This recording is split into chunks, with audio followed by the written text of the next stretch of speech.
Marine reacts to SCP-1915, or known as The Stars Do Not Wait for You, by the Exploring series. As always, I'm going to be leaving a link to the original channel and video down in the description below, so go ahead and make sure that you check them out. And real quick, before we get started on talking about this video, if anybody knows what SCP game is the game to play, because I started checking in Steam again, a little bit to see what SCP games are available there. And from what I saw is that there's a new one coming out. It's going to be very early access. It's going to be coming out in the first quarter of this year. So I'm excited to play it because it looks really good from just a little trailer. I am assuming it's going to be somewhat buggy and still glitchy. But I saw a variety of a couple SCP games. Some that looked good, some that not so much. So if y'all can comment down in the description below just what's the name of the game that I've been seeing a little bit of YouTube videos on. That way I can ensure I'm actually playing a game that is going to be something that could be enjoyable, not only for myself, but also for you as a viewer. So, jumping into this SCP, I don't really know a whole lot about it. Pretty much almost nothing. So, I'm kind of going in this with the blank stare. I'm assuming it's got to do with stars. That's honestly as much as I know about this SCP. I did hear that the Explorer series does have a pretty good take on it, good story, good information. So, I'm going to go ahead and find that out today. And as always, don't forget to hit that like button. It really does help me out a lot. Hit the subscribe button, hit that notification bell right there. That way you get notified every time I do upload. Been uploading sometimes even twice a day. Typically working on them in the mornings and then releasing them in the late afternoon to late evening, Pacific Standard Time.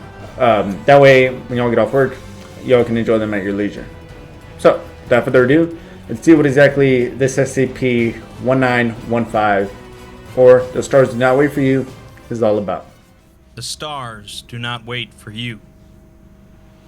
We're often told throughout life by parents, teachers, and motivational speakers that life is what we make it, and if we have the will to make something happen, we can do it. While that's potentially true most of the time, it doesn't always feel like it, and many go through periods in their life where they feel helpless to change their situation.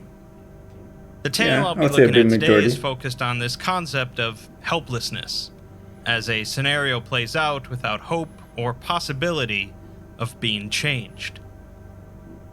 Although not essential to appreciating the story, knowing a little bit about its central SCP does enhance it a bit. The tale is written from the perspective of SCP-1915, a man in his 30s with no relatives or close friends who was recovered by the Foundation at a defunct corporate building, where he believed he was still employed. So it's a person? 1915's anomalous trait is that he subconsciously alters reality around him to maintain his own personal status quo, negating any significant changes to his body, personality, memory, or lifestyle. Reality, like 1915 mostly changes non-living matter around him, as well as people that he interacts with temporarily, altering environments, objects, clothing, etc., to suit his status quo. That's like godlike power. 1915 doesn't seem to have any control over this effect, and also is unaware of it, expressing discontent at the nature of his mediocre life during interviews. During initial recovery from the corporate building back to a Foundation site, 1915 altered the armored vehicle into a city bus, the same that he would normally use to commute to work.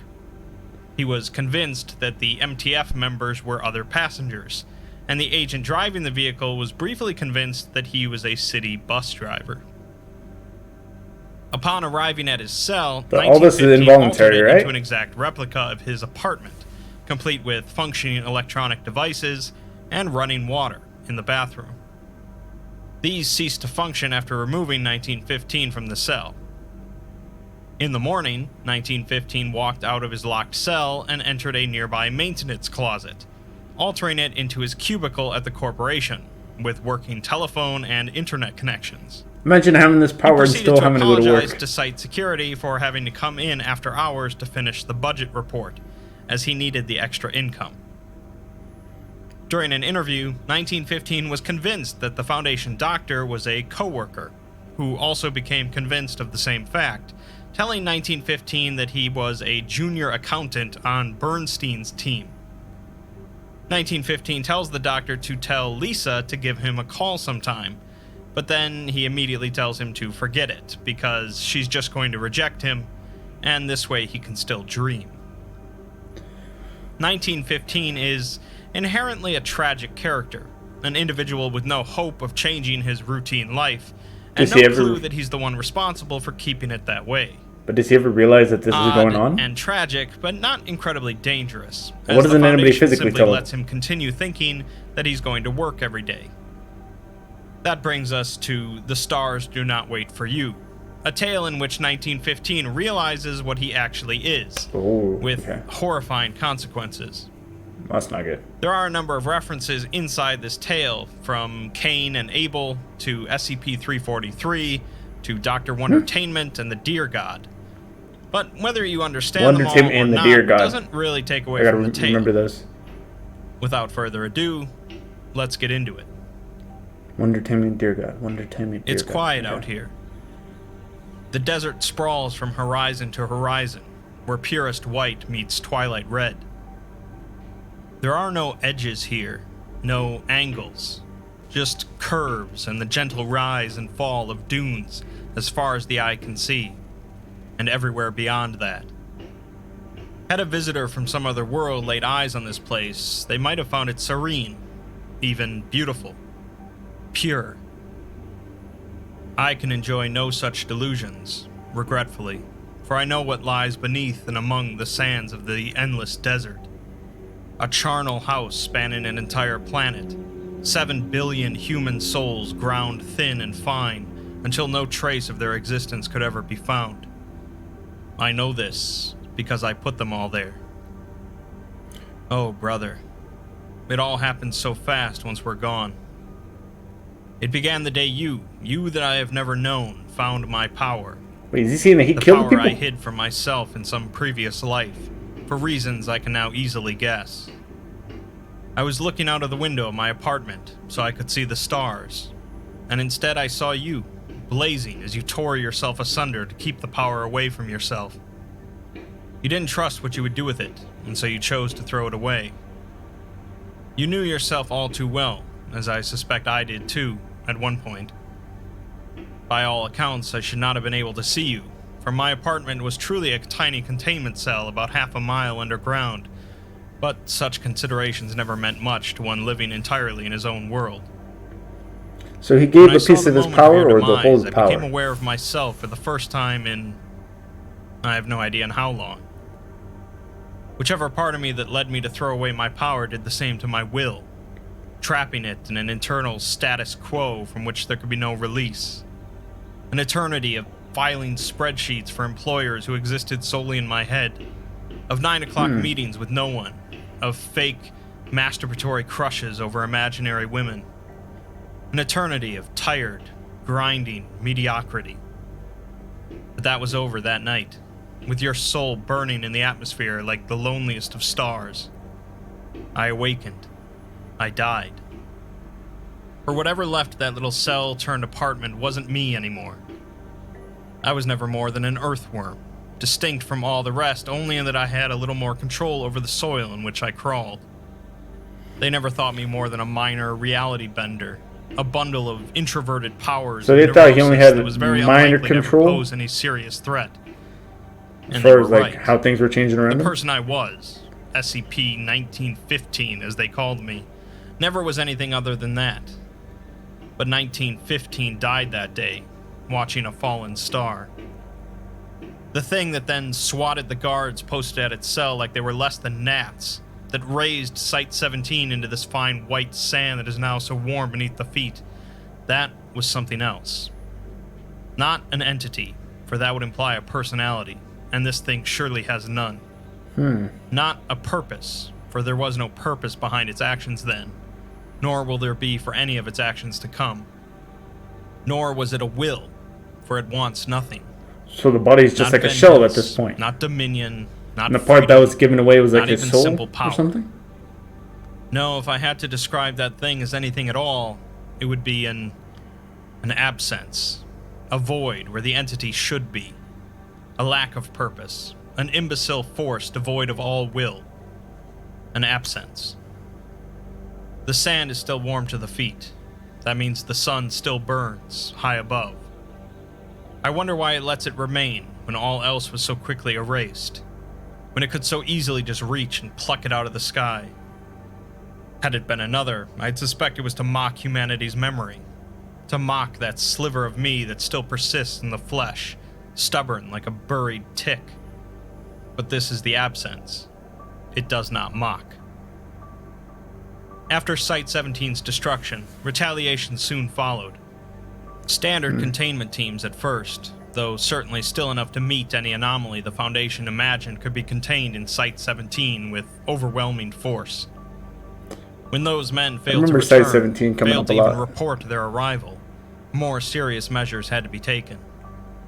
Site-17 had always been isolated, and so they could act freely. Gunships and fire teams, aerial bombardment and artillery barrages. The Foundation came down on what it still believed to be SCP-1915 like a fire god's fist, all heat and sound and bluster. Had it still been truly corporeal, I doubt even ashes would have remained.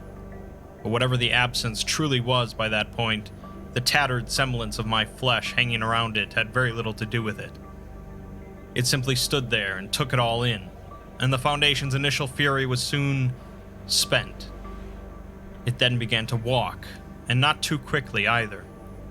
For days, it simply leisurely strode on while the Foundation threw everything it had at it.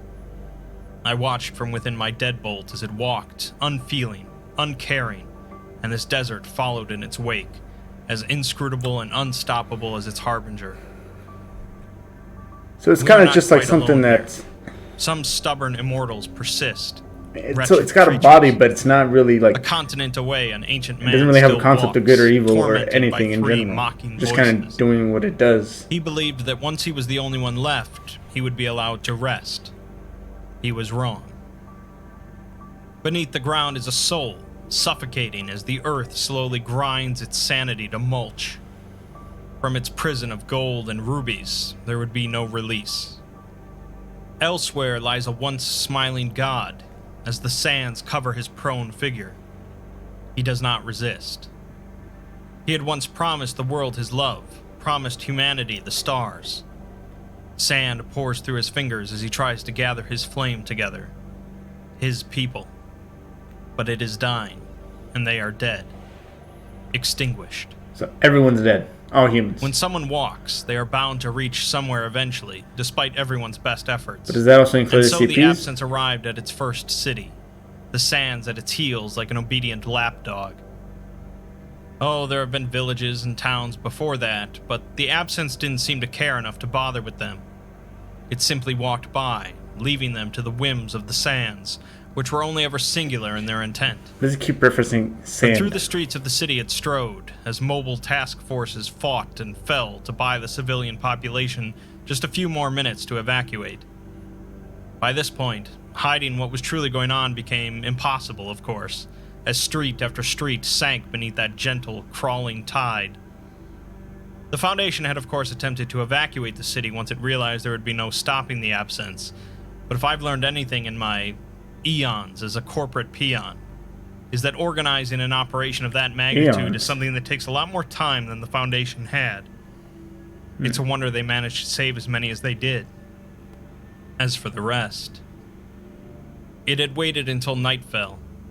I imagine it was an eerie sight, that lone figure standing beneath the frozen light of other worlds in that empty intersection between financial and residential districts, where train tracks used to be before the old steam locomotives went out of service and were never replaced by newer ones. Yes, it waited until it could see the stars. Then it burned. Without heat, without light, without life.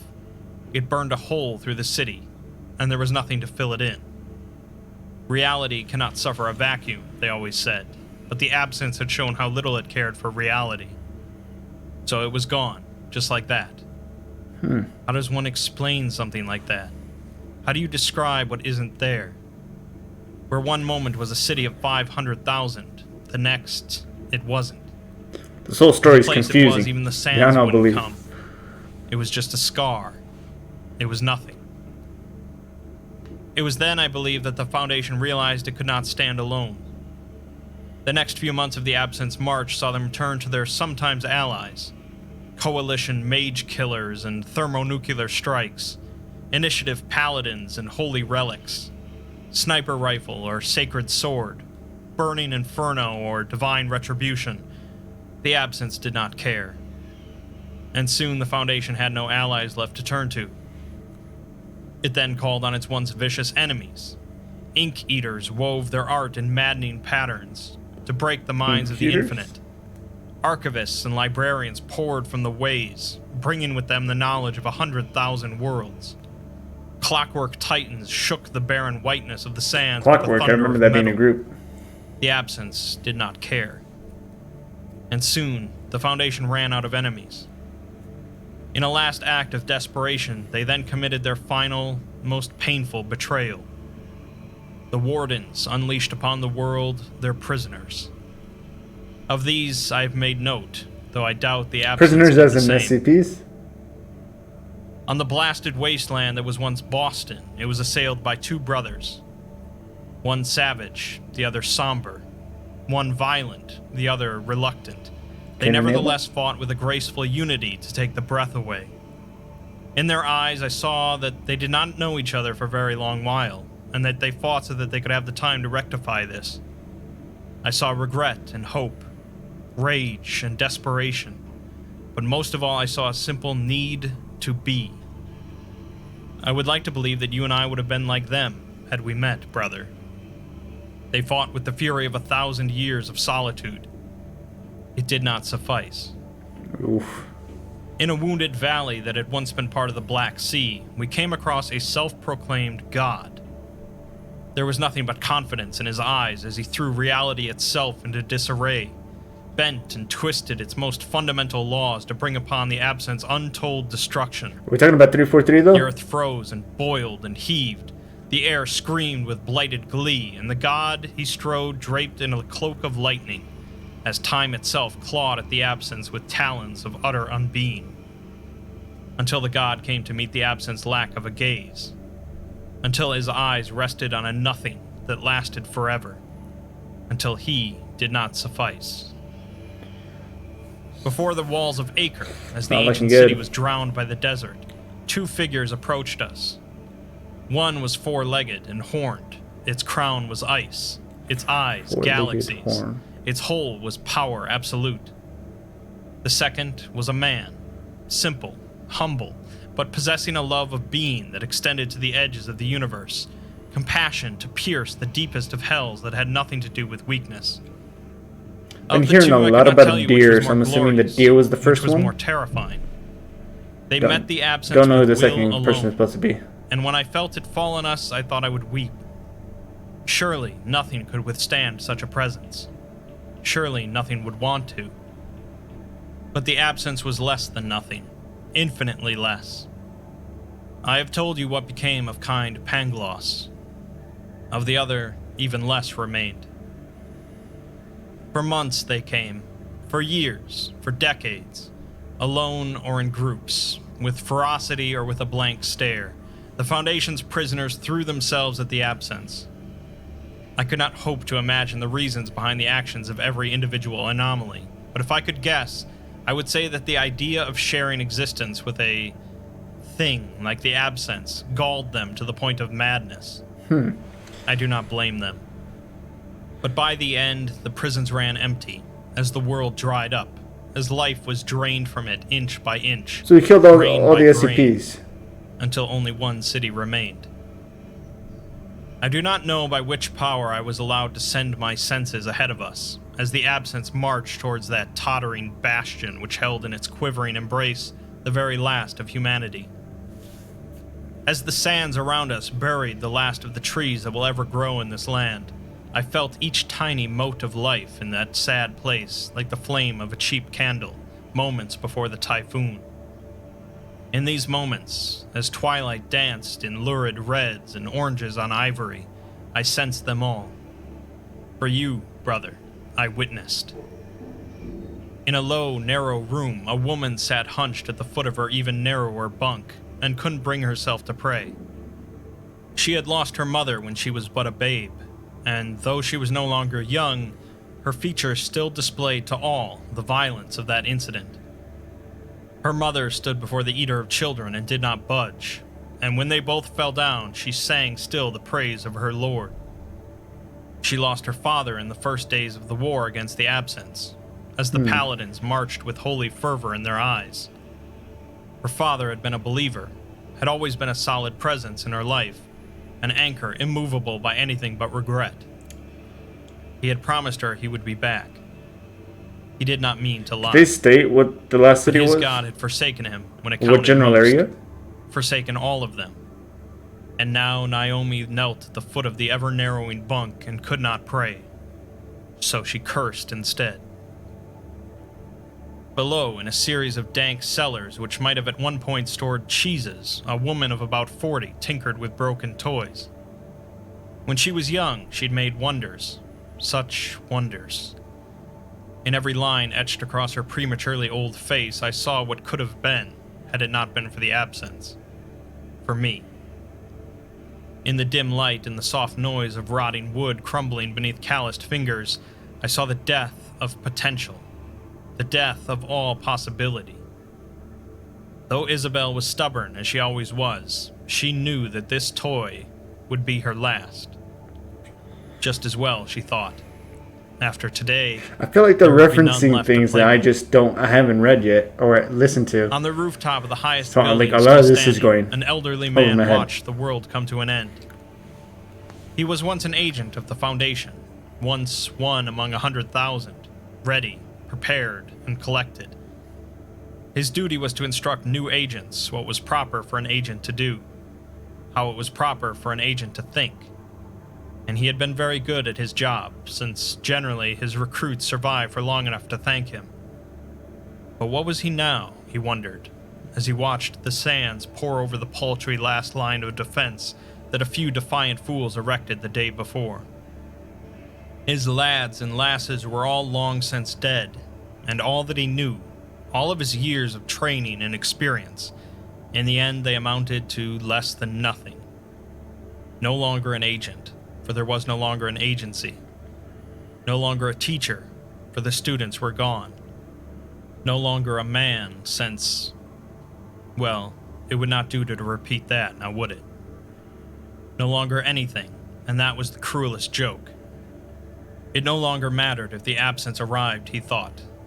They were already within it. A noise behind him, and the old man turned to see a small, mousy man in a wrinkled gray suit and a deflated hat that at one point was likely a fedora. He looked at the old man, but said nothing.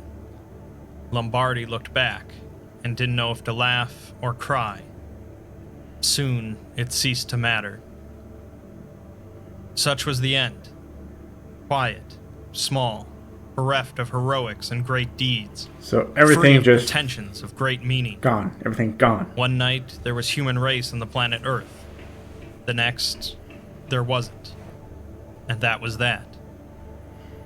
The stars did not wait for you, brother. When you took my power, when you burned yourself in the skies above, they looked upon you and felt nothing. The stars did not wait for humanity, for all the promise it showed, for all the promise others saw in them.